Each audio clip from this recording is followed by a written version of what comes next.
Yes, thank you. Great. Okay, ready to go. Let me just go live on YouTube here. It'll take me about a minute, maybe half a minute. Sadly, I can only do audio because, well, it's a long story.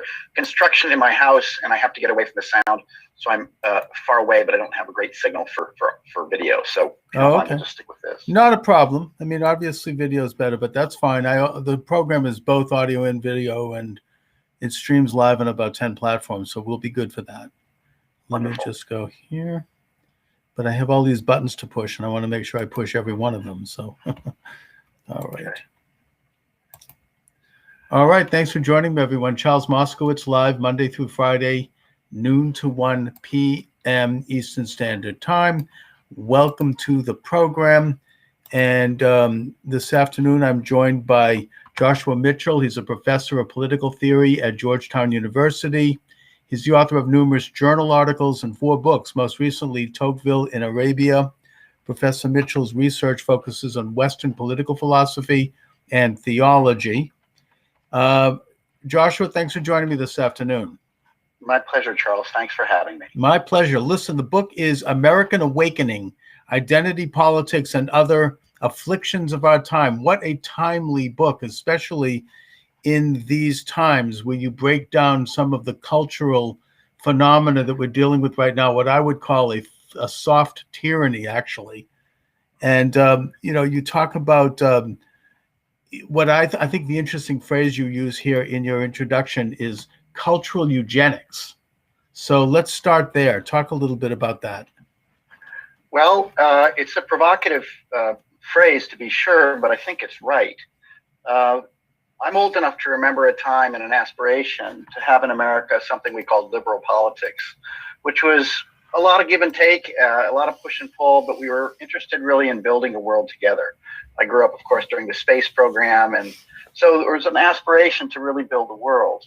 My concern with identity politics is it's really not about that. Identity politics is really concerned with establishing a kind of spiritual eugenics. And I call it a spiritual eugenics because the concern there is really guilt and innocence, which are theological categories. Mm-hmm. And what has happened with identity politics is that we've established a kind of, an intersectionality score. Mm-hmm. And depending upon the level of victimhood you have, you get more and more points, and the people who are the victimizers get no points and are silenced. And this is not the way to build a polity. Well, it's interesting that you talk about spiritual eugenics, because I think it should be noted that the whole literal so-called pseudo-scientific eugenic movement, at least before World War II, was largely an endeavor of the left, and it was sort of a liberal establishment thing. And the main opponents to it actually were Christians and conservatives.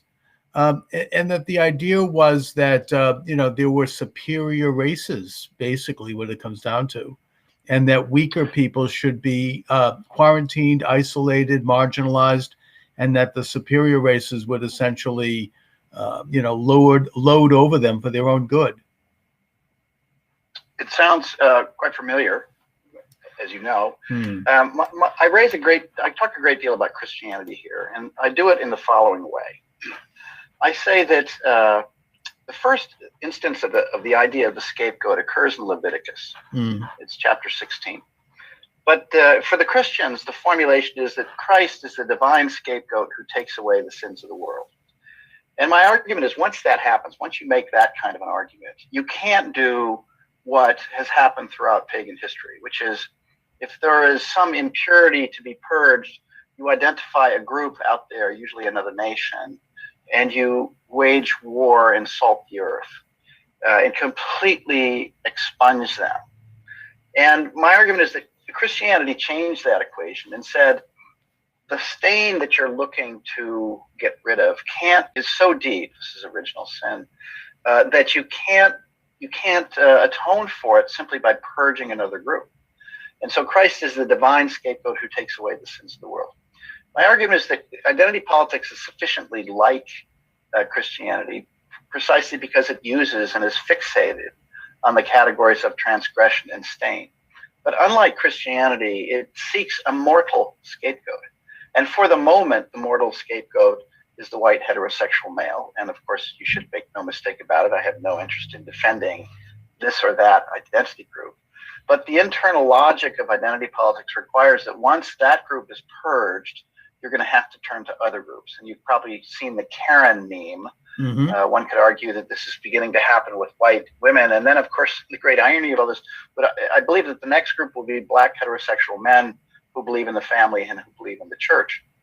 So a civil rights movement, which begins, or rather the concern for victimhood that begins in America at any rate with the civil rights movement, then extends in the views of the left, first to women's rights, then to gay rights, then to transgender rights. So you get to the point now where with transgender claims, to be heteronormative and to believe in a conventional church makes you guilty of a thought crime. And mm-hmm. this can't be the full outcome of the civil rights movement, which is why I'm really waiting for Black Americans to wake up and say, this is not really what we signed up for.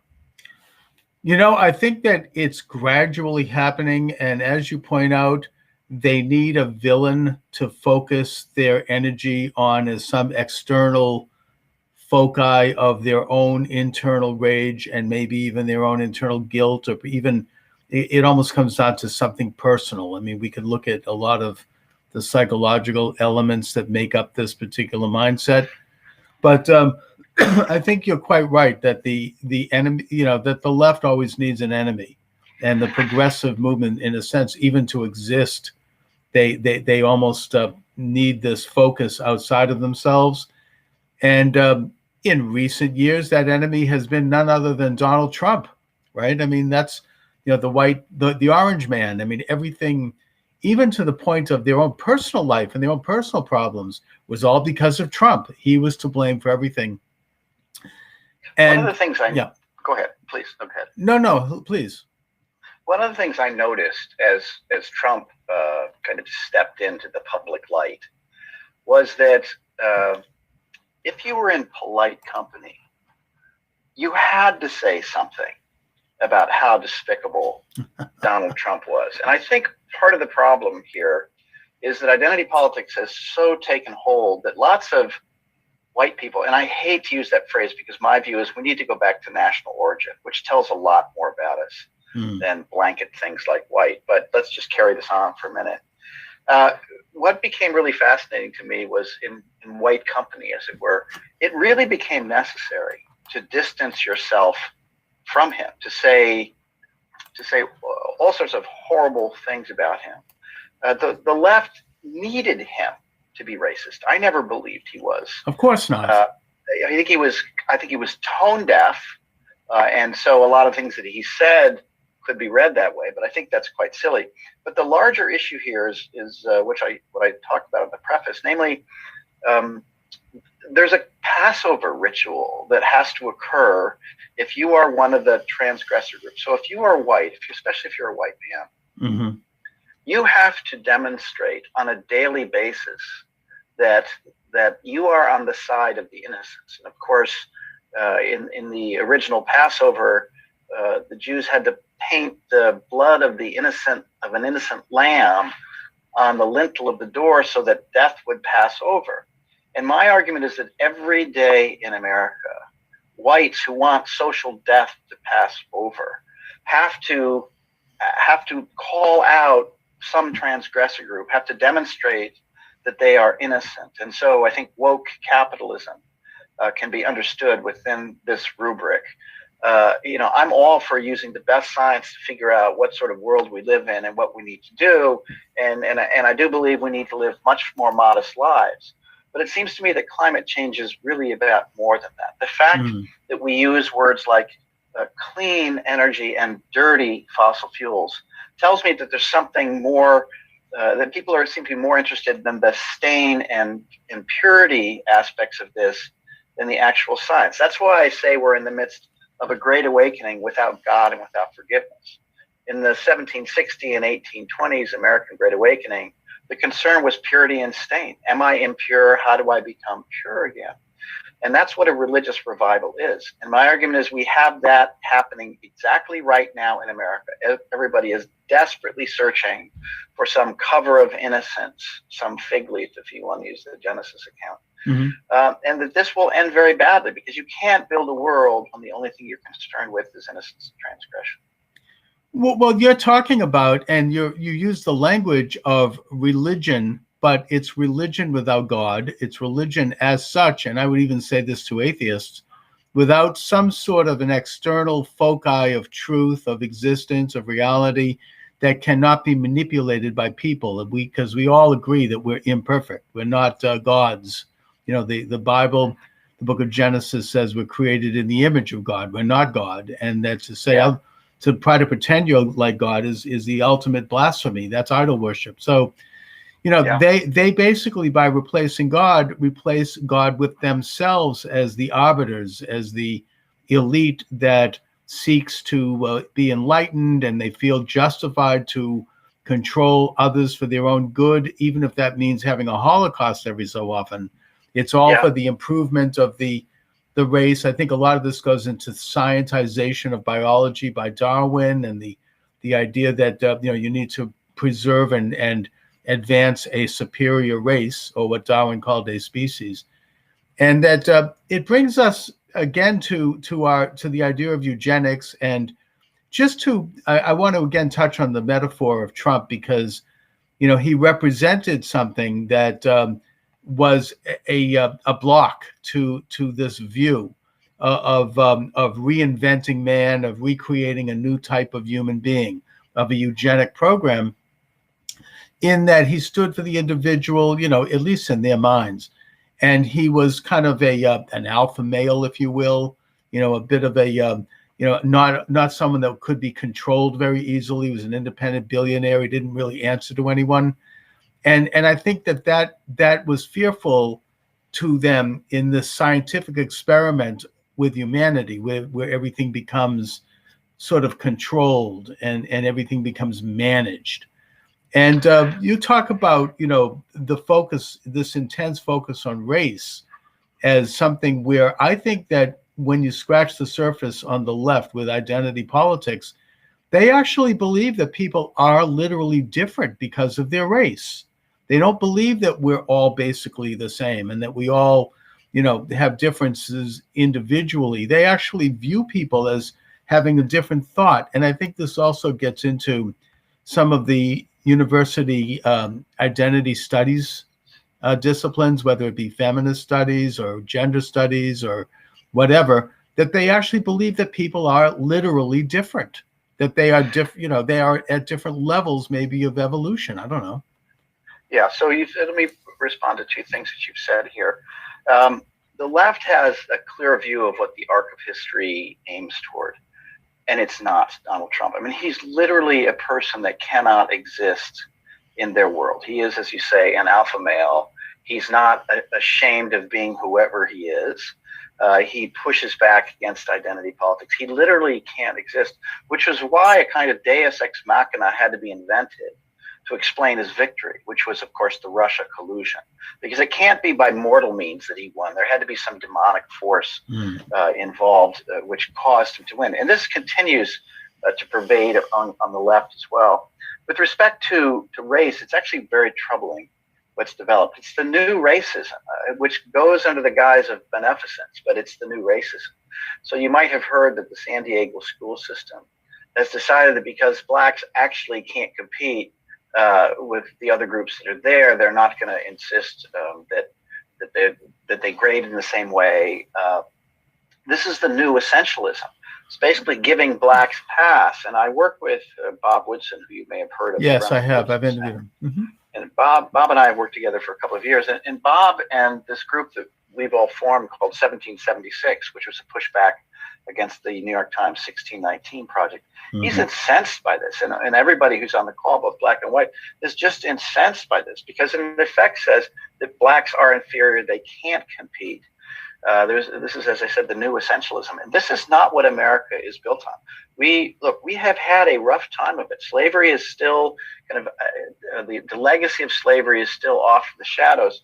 my view on that matter is that we don't have collective guilt, but we do have collective responsibility to help the least among us. And if blacks are in inner cities are disproportionately affected, well, we have to help them because they are least among us. But that's because of collective responsibility, not collective guilt. But there's no way that you can help people if you presume that they're actually incapable of rising to the level of excellence. If I can just tell a quick anecdote. I was in Iraq for 2 years. I left Georgetown and went to run the American University of Iraq in Sulaymaniyah. That's in Kurdistan.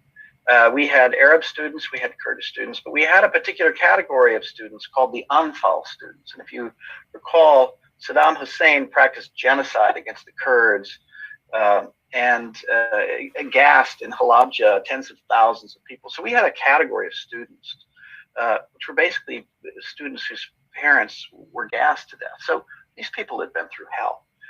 So what was very interesting to watch was the division that immediately appeared in the American faculty. One group, and I count myself among this group, said, yeah, they have been through hell, all right. So the best thing we can do for them is to teach them what standards of excellence are, hold them accountable to it so that they will succeed.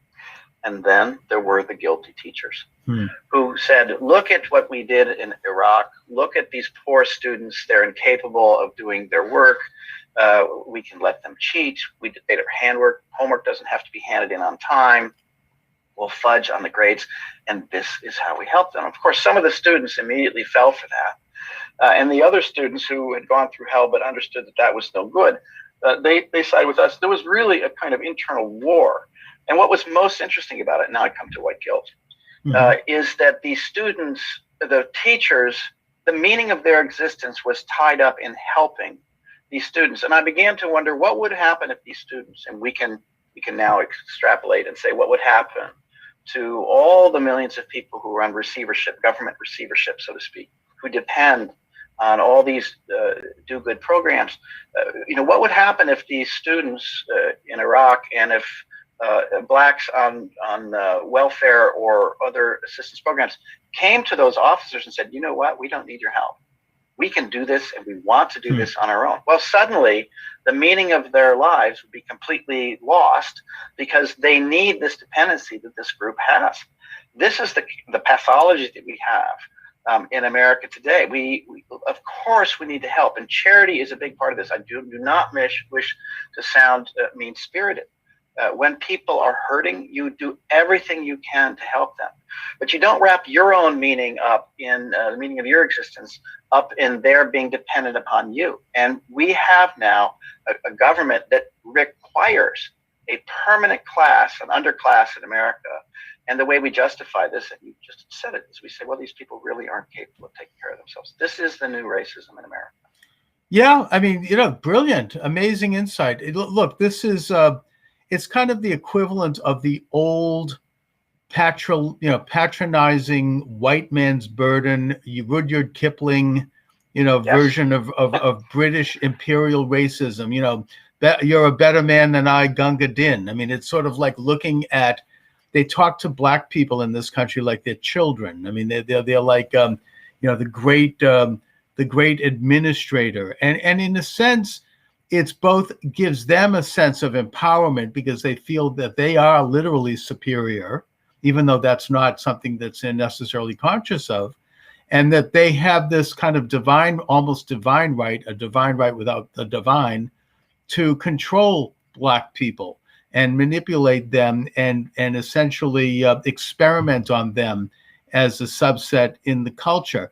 And it justifies, as you say, giving people a pass. I mean, I think a good example of that, and they use it for their own benefit. And I'll give you an example.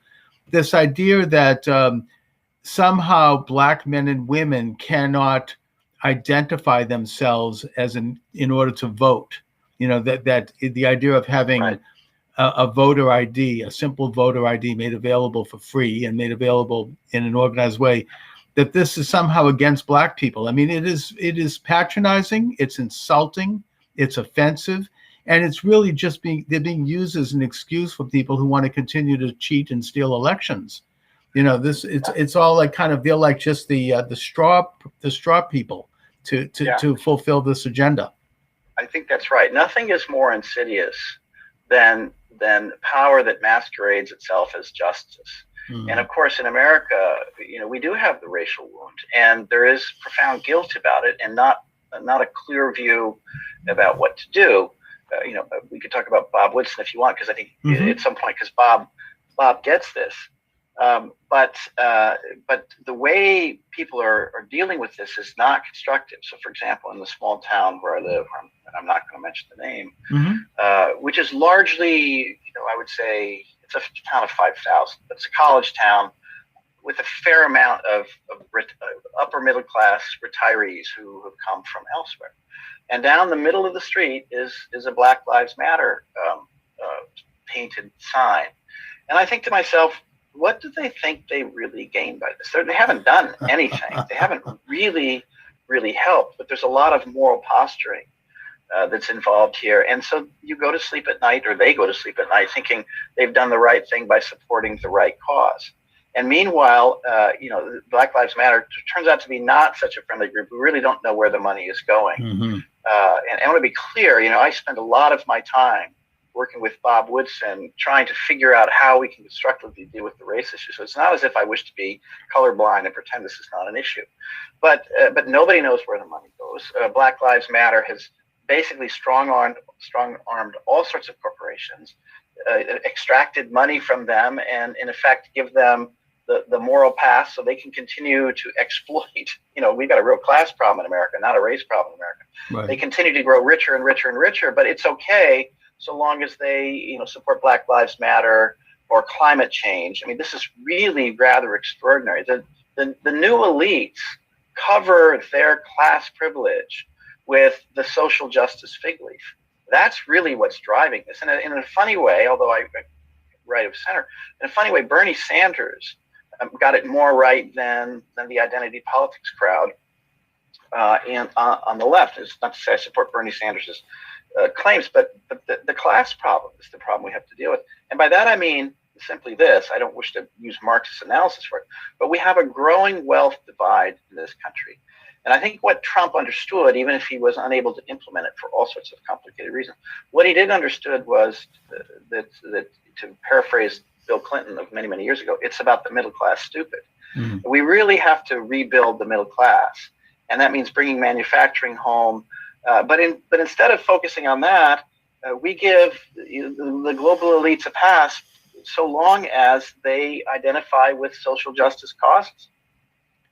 Very well put. I know I live in the city of Boston, and I live near a sort of a well-to-do, liberal, predominantly white suburb where you see the same Black Lives Matter signs, and people feel that by simply proclaiming this slogan, which is something we all agree with, they're going to be doing something. It's kind of like, I don't know, front groups in the 1930s calling themselves, peace, love, applehood, and mother pie, motherhood and apple pie, right, when in fact they were communist fronts. It's, these are slogans that are things that everybody agrees with, but it puts you on a spot because if you don't agree, with this particular organization, which is not what it says it is, then somehow you're against Black people. I mean, it's a classic piece of propaganda and of legerdemain. But let me add. Can I add one more thing about this? So Marxism never really took hold in America, and it couldn't. And Louis Hartz was the famous diagnostician of this in the 1950s. In 1955, he wrote a book called The Liberal Tradition in America. His argument was Marxism will never take hold here. That project left will never take hold here in America because Americans basically believe in individual rights and property. So it doesn't comport with our cultural categories. Identity politics is far more pernicious. Why? Because it does comport with our cultural category, because our cultural category is guilt.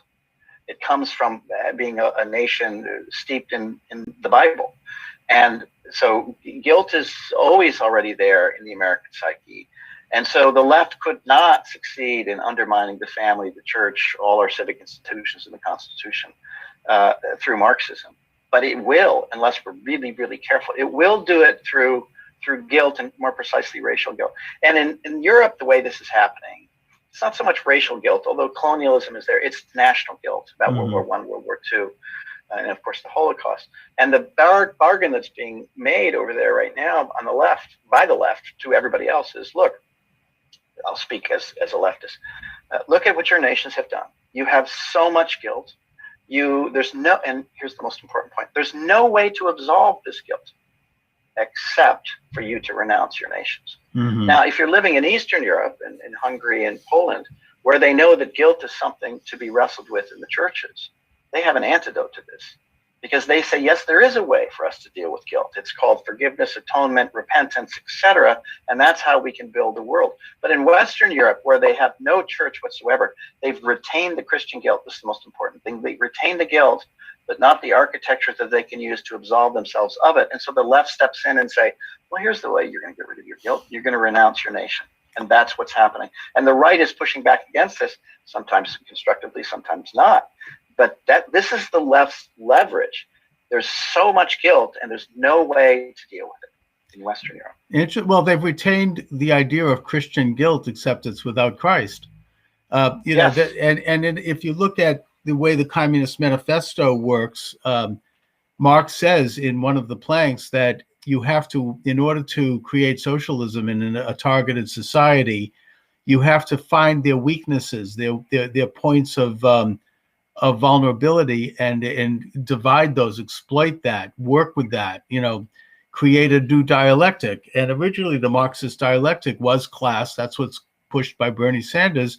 I think in the 1950s, you had the Marxist theoretician Frantz Fanon, who was the author of The Wretched of the Earth. And yes, he's the one that came up with the emphasis on race and maybe on regionalism as a way to divide people and to divide the world. And the United States would be particularly targeted because that is our vulnerability. We do have a history of racism. We have a history of white supremacy because we're multiracial, and the white race, as it were, happens to be and happened to have been the dominant race, as opposed to maybe a European country where everybody's white. So, this has been the target, to create, to sow division and to create identity on both sides. People who never thought of themselves as being white all of a sudden are now classified as white, and vice versa. People are put into, the whole category of Hispanic or Latino was something that was sort of crafted in the 1970s. And that includes, this whole thing is a social construct. And it's one that is emphasized as a way of creating this dialectic of exploitation, that somehow if someone is not put in the category of white, they are automatically to be viewed as not only being exploited in the same way that Marx viewed the proletariat as exploited, but that therefore they have to rise up and they have to get something that is owed them because of that, regardless of anything that they may have done personally. Yeah. So you raised a number of issues. Let me just take them in a way in reverse order. So I don't know if you know of Michael Gonzalez, who works at the Heritage Foundation. He's of Cuban descent, but he has done a full-fledged study of how the category Hispanic was invented. And of course, he's incensed by this because I'm not a Hispanic, I'm a Cuban. And that's what I was trying to say at the beginning. I think one of the things we all have to do as responsible Americans is push back on the racial label. Part of my family came from Lebanon. Part of my family came from Wales, Germany, and Holland. White, it just means absolutely nothing to me. So I think we really do need to challenge these established categories. And the way we do this, by the way, is when we fill out the forms. I refuse to sign to make the X in white, although technically that's my designation. Quick side note: if Obama had succeeded in establishing a new protected category, which was people of Northeast and Middle Eastern, North African descent, I can't remember the acronym for it, I would in fact be a protected category. Sure. And I could sue Georgetown for hostile work environment. And I could say, not because I'm conservative, but because, by God, I'm from the Middle East, and there's a prejudice here. So this, where this ends is not clear. On the matter of being white, I said at the outset, I believe in a liberal politics. And by that, I do not mean left of center. I mean a liberal politics based on interests, based on building a world together in good faith. That's, in my view, what liberalism is supposed to be. And of course, now we have only liberal equals left, and then there's those conservatives. My view is we really need to have three and not two. Well, that's three categories, not two, that's another issue. But what I tell my friends on the left is, listen, you've got millions of Americans who would rather not think in racial terms. But if you keep pressing them and saying you're white, or I'm a person of color, or opposed to white, then what you're saying is the only way that you are allowed to speak is if you claim your racial identity. That is a really, really dangerous game here. Mm-hmm. But that's the game the left is playing, is really to try to racialize everything. I mean, my view is that we look, let us start from the fact that we have groups. I'm not opposed to groups. I mean, my father's family came from Lebanon. There are still groups of my cousins who speaking 1890 Lebanese/Syrian border mountain dialect in Worcester, Massachusetts, right down the road from you. Yeah. I have no objection to This is the way human beings start out. They start out in groups. The wonderful thing about America is not we completely erase those things. I would hope we never do, but that we can rise up just enough above those, what I call just enough liberalism, so that we can recognize each other as citizens, as persons, etc. We can't pretend that race and ethnicity and all these national markers don't exist. That's what makes the world wonderful and complicated.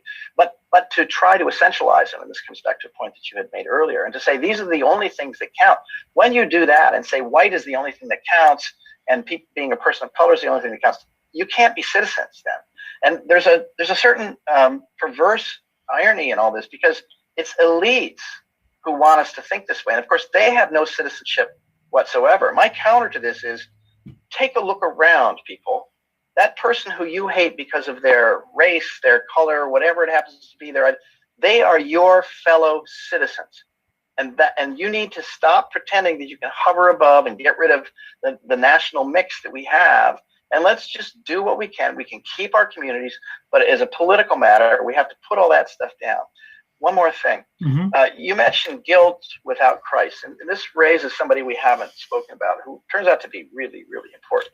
I mean, Nietzsche's the founder of the postmodern movement, but he wrote, for your audience, he wrote 1870s to 85 or so. And then he did go insane. We should be very clear. He did go insane and rocked in a rocking chair on his sister's front porch for the last 10 years of his life and said nothing. But while he did go insane, he had this most remarkable of insights. He predicted the future of Europe, and he said, look, this is what's going to happen. And his pithy phrase that captured it is to be found in one of his essays called In the Genealogy of Morals. He's talking to enlightened Europeans. He says, it is the church and not its poison that offends us. And what he meant by that was that Europe had thought it had become so enlightened, whether it's socialism or whatever it happens to be, and it didn't need religion. In fact, looked down on religion. But he said Europe still carried all the trappings of religion. So the belief in equality, the belief in the dignity of persons, and let us add the categories of purity and stain. And what he predicted would happen in about 1880 has absolutely come to pass 140 years later. Namely, that you've got these so-called enlightened people on the left who hate Christianity, and yet they're really still dependent upon the fundamental Christian terms, like notions of equality, etc. And above all, let me add the most important one, the status or the category of the innocent victim, of whom Christ is the paradigmatic example of the innocent victim. And so Nietzsche thought that Europe and the West would be consumed for centuries with by this intermediate position, where they couldn't move beyond Christian categories of innocence and guilt. But as you say, there was no way to solve the problem through the churches, because they had left the churches behind. This is the sickness that we're living through right now. And the scary thing is that I think we actually need to either go back to putting guilt and innocence in their full biblical framework, which is to say there must be a kind of renewal of the churches and the synagogues. We have to have that. Or if we don't, what you're going to do is you're going to see a doubling down on these claims about transgression and people against whites, and it'll be against women, it'll be against black heterosexual males. There will be no end to the people who get canceled. And there's no way of atoning for this. And the scary thing about Nietzsche, and here I am not endorsing him, I'm actually frightened by him. What he wanted to happen was for the West to finally fully let go of all the Christian artifacts, namely equality, idea of innocence and guilt. And in fact, he wanted to replace those categories with two categories: strength and weakness. In a way, we're back to your eugenics claim, right? Right. And the thing that worries me so much is a development I'm seeing happen in Holland and a few other places in Europe, and I think in America too, though I can't really tell the numbers. It's hard to say because the news reports, I think, are too inflammatory. But a group of people have begun to rise up and say, it cannot be the case that I am born into a world and I am to bear the weight of irredeemable stain forever. And so what Nietzsche wanted was that we would throw off the very categories of innocence and transgression and return to strength and weakness. And in one very, very famous passage, he asks, how can we have a tomorrow? And he says, in the biblical world, the way you have a tomorrow is through atonement and repentance and forgiveness. And that's how you have a tomorrow. But he says, in the world that I imagine, we have a tomorrow by forgetting. Meaning, if you're European and you're tired of the weight of guilt on your shoulders, you say, yes, there was colonialism. Yes, there was World War I and World War II. Yes, there was the Holocaust. And then you say, but I don't care. I'm going to let that go. I'm going to forget.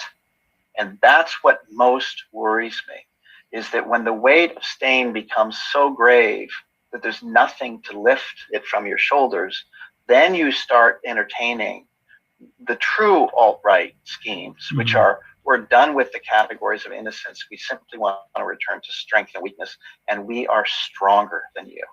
And that's where we're going. Unless we can get the churches and the synagogues of America to reconsider what the wellspring of transgression and innocence are. And it's the biblical language, it's the Bible. And if the churches are unable to renew America and bringing people home and being able to say, and are able to say to them, this is the true place where you will understand innocence and transgression, then we will move in this Nietzschean alt-right direction.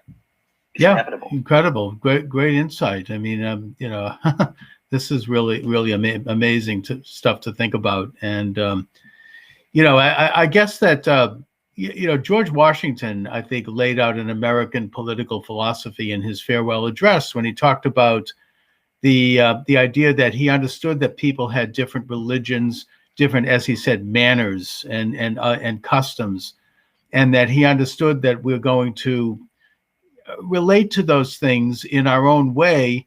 But his hope is that we will put the heart of our nation first, and that we would put our Americanism, in the forefront, while at the same time freely associating or not associating with whatever mannerism, as he called it, we may embrace. And that's kind of the American ethos, besides the idea that rights come from a creator and not from the state. And as such, we recognize that every individual is sovereign, every individual is created in the image of God, and that every life is precious, and that we kind of take it from there. But the collectivist idea of the left, which is really what we're talking about, and I think Nietzsche talked about that with the idea of will, and kind of the collective strength of a nation. And then you had I think people, I think it was Hegel who talked about the nation state as actually having its own organic life itself that could be worshipped, as opposed to the individual under God, which is the American idea. These things are becoming more predominant. As far as the present issue of identity politics, I wonder if some of this isn't also motivated by because ultimately the truth comes out. And I think that the left establishment today, in their focus on identity politics, in a way they're covering up their own guilt for leftist policies that have harmed Black people and the Black community, starting pretty much in the 1960s. The nationalization of welfare programs, as opposed to handling matters of welfare on a local level where people could actually be helped, and as a charity. The denouncement of the Black church, which was one of the great moral forces in this country, which I think transformed the white church in many ways, by people like Margaret Sanger, who corrupted Black ministers as a way to get abortion clinics, in Harlem, the Negro Project, the destruction of Black business, the destruction of the Black family, the destruction of Black education with their modalities that taught, behaviorism in these big, rotten inner city schools, and across the board, the end of the father in the household. The Black family was intact before welfare. This is something that Daniel Patrick Moynihan wrote about. He was Johnson's Assistant Secretary of Labor. He warned about this. And so all they have left, and in spite of this, Black people have risen up and they've become middle class and upper class. But there's still this permanent underclass that they've created. And with we could say the introduction of drugs and the introduction of crime and all these other things that I think have a certain level of contrivance to them.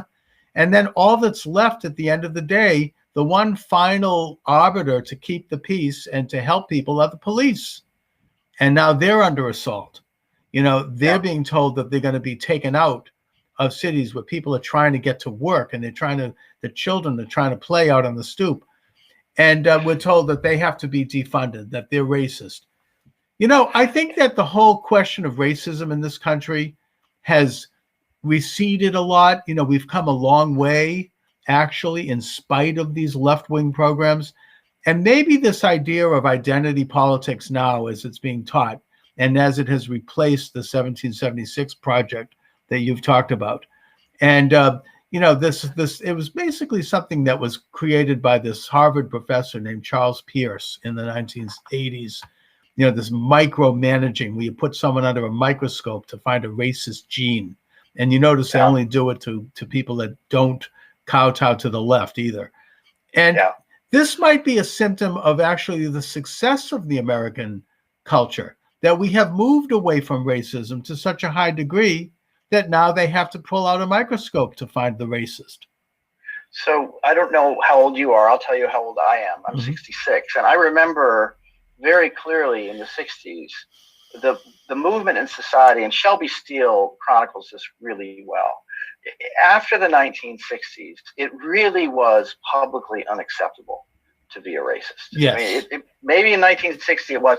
After the 1960s, it was simply unacceptable. And to your point, this attests to the profound resilience of our regime.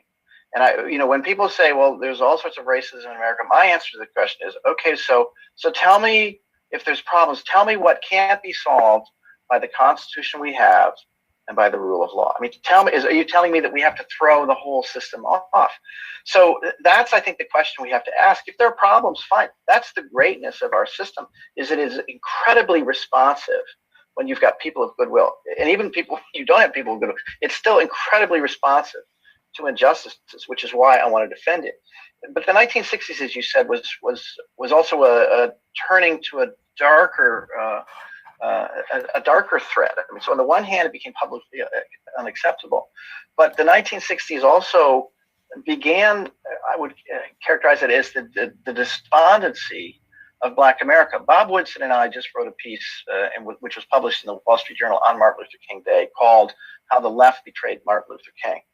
And our argument was that, if you look at the history of Black thought in America, all the way up to the 1960s, you had huge disagreements about what was to be done. But what they shared in common was the idea that human beings had agency. And Blacks, yes, they had incredible obstacles, but they believed in their capacity to do something about it. Booker T.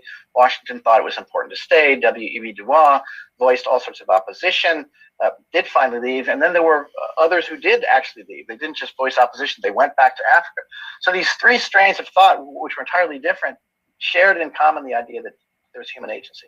Mm-hmm. When you get with the 1619 Project, the claim, which now resonates up and down the hallways of academia and all the news media every single day of the year, the claim that America is systemically racist, we have to ask the question, okay, so what's the net effect of this claim? What is the import? What's the upshot of this claim? And the upshot of the claim, whenever you make a systemic claim, you're saying, let's be clear on this, it means you can't help yourself. You and your family can't help yourself. Mm-hmm. You and your friends can't help yourself. Your churches are worthless. Your local communities can do nothing. The only thing that can help you is the state. more and more state programs, because it turns out blacks, and turns out everybody, we're just helpless in a world, and we need more and more global managers. So that's been the big turn. And as you quite rightly point out, it had everything to do with the Great Society program, which may have started out at the right foot. I don't know how many seconds later it turned on the wrong foot, but it quickly became a mechanism through which the state could grow stronger, through which clients and people who were dependent and a professional class would cater to a Black America. But most importantly, it needed a permanent Black underclass to justify its own existence. And that's the really sick moment we're in right now. Mm-hmm. Trillions of dollars later, we now have what we never had before. Even in Jim Crow, you didn't have a permanent dependent class of Black Americans. And we should know this from our dealings with Indians. There are only two groups who have ever been in permanent dependence in the United States. It's the American Indians, who are not doing well, and that fragment of Black America that is still dependent, who don't live through their vibrant civic institutions, but live through the mechanisms of the state. This is really twisted, and it has to be undone. And they're taught resentment, and they're taught division, and they're not, the idea that in a sense participating in the American system and becoming successful is almost seen as racist. And I've heard rhetoric like that. And you make reference to the 1619 Project, which I think was partially inspired by the really poisonous work of the late Professor Howard Zinn, who years ago I actually had the opportunity to interview. And his book, The People's History of the United States, where they basically say that the United States was founded on the day that the first slave was brought to America, and that the American Revolution was all about preserving slavery. I mean, it's a completely insidious and negative view, an anti-American view. But the problem I have, and you mentioned earlier, and I think accurately, that Americans have never embraced Marxism. We've never embraced socialism. Only a small minority. I don't think it's ever been more than at most 20% of the population. And yet I think that now you see more people on the younger side embracing this as a matter of faith without even necessarily being conscious of it. I don't know if it's because of our education system. You're a college professor, so you've had a first front porch look at the college student over time. What is going on with our, the boom, the millennials, the younger people, and their belief in such doctrines as, everyone's a white supremacist and, racial oppression and all of that? Well, so a lot of things are going on. You formulated it quite well. For one, this is a generation that's been raised on glass screens and their thumbs. Mm-hmm. And what this means is they, for lots of complicated reasons, many of them don't have real hands-on experience with the limits of life. And so the task of life is not building something together. It's a kind of social justice posturing. The term social justice, it's been around for a while. But what I've noticed in the last 15, 20 years is that all of my students at Georgetown, and it's not just Georgetown, it's everywhere, use the term, and I ask them to tell me what it is, and they really don't know. So that's part of the problem. I want to alert you to a paradox here that we really need to diagnose. Mm-hmm. So if you go to a high school graduation or college graduation, you'll have purportedly the smartest kid in the class getting up there and saying some version of the same old speech, which is, we're going to take control of the world. We're going to change it. We have all these great ideas. We're in command. Now, set against that is how students responded to the COVID lockdown. Now, you and I were in the 60s, I think a little older than you. Mm-hmm. But if somebody gave us an order in the 60s, we didn't really obey it. Generally, there was all sorts of student protests. What has been so remarkable is that these students who are, in command of the universe are going to change the world without a peep across the country. College students just obeyed orders. And here's the paradox. How is it that you can make claims about radical freedom, claiming you're radically free to transform the world, and then the next moment fall back into utter obedience. And Alexis de Tocqueville in Democracy in America, toward the end, where he gets deeply pessimistic about America. Remember, he writes this in 1835, 1840, thereabouts. Mm-hmm. He has this remarkable statement. He says, "I foresee a day when the Americans will think of themselves as greater than kings and less than men." Not or, and less than men. And he's really describing bipolarity, manic depression, where you feel nothing can stop you and then you feel utterly impotent. Now, we've medicalized that treatment long before there were drugs. Tocqueville saw this as a consequence of what's going to happen in the democratic age. And what he meant by that, or what he thought was going to happen, was that the links that would hold us generation to generation, person to person, these would break down, and we would become more and more isolated and alone. And our psychic condition then a psychic condition would emerge that coincided with this experience of complete isolation. So because we're isolated and nobody can tell us no, we become sovereign selves. I call this selfie man.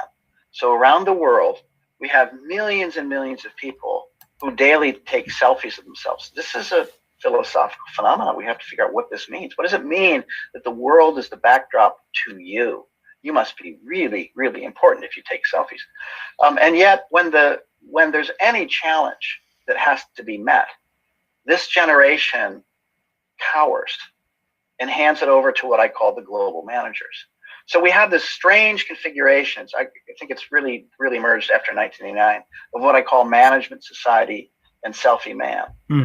So on the one hand, you're utterly impotent, so you have to hand everything up to the global managers. On the other hand, you're the most powerful thing in the world, and you post on Facebook. So Facebook is part of the pathology here. And so when Donald Trump pulled out of the climate accords, what was perfectly predictable happened. Namely, young people gnashing their teeth and pulling out their hair said, this is the end of the world. The implication is that if we have a problem to solve, the only way we can do this is through global management of the entire thing. And my view is, and I do this in my own life, I mean, I'm working with alternative technologies for solar boat sailing, or solar sailboating. My view is, if we have a problem, then each nation should come up with its plans, just as, if we've got a COVID crisis, federalism matters. Different states have different histories and different sets of relations of institutions, and you need to hand it down to the lowest level you possibly can to solve this problem. But that's not how this younger generation feels. Solving things together, well, that's what I call liberal politics of competence.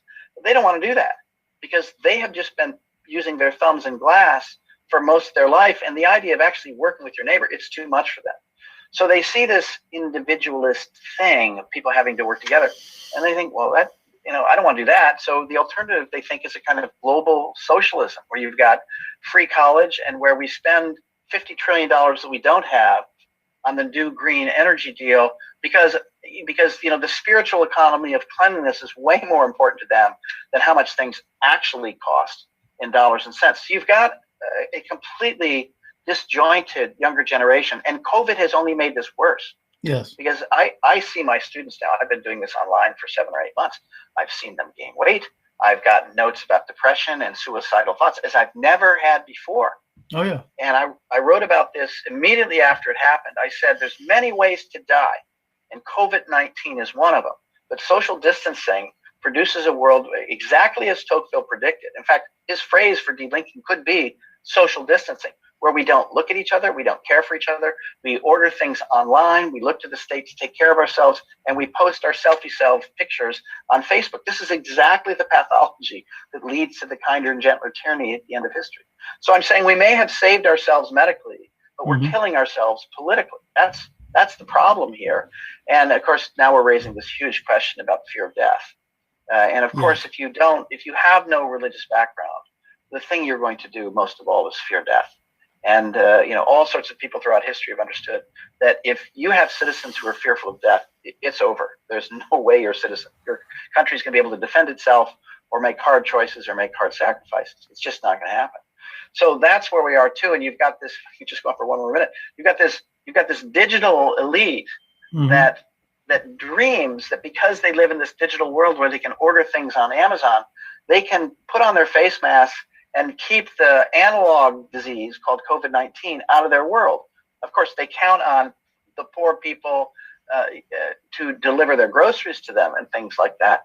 But there's an analog digital divide here, and some people can live on the other half of it and can dream, the digital ones, can dream like Bill Gates and the others that, well, it's okay. We're going to live this way forever. We're going to just keep the poisons on the other side of the divide with the analog people.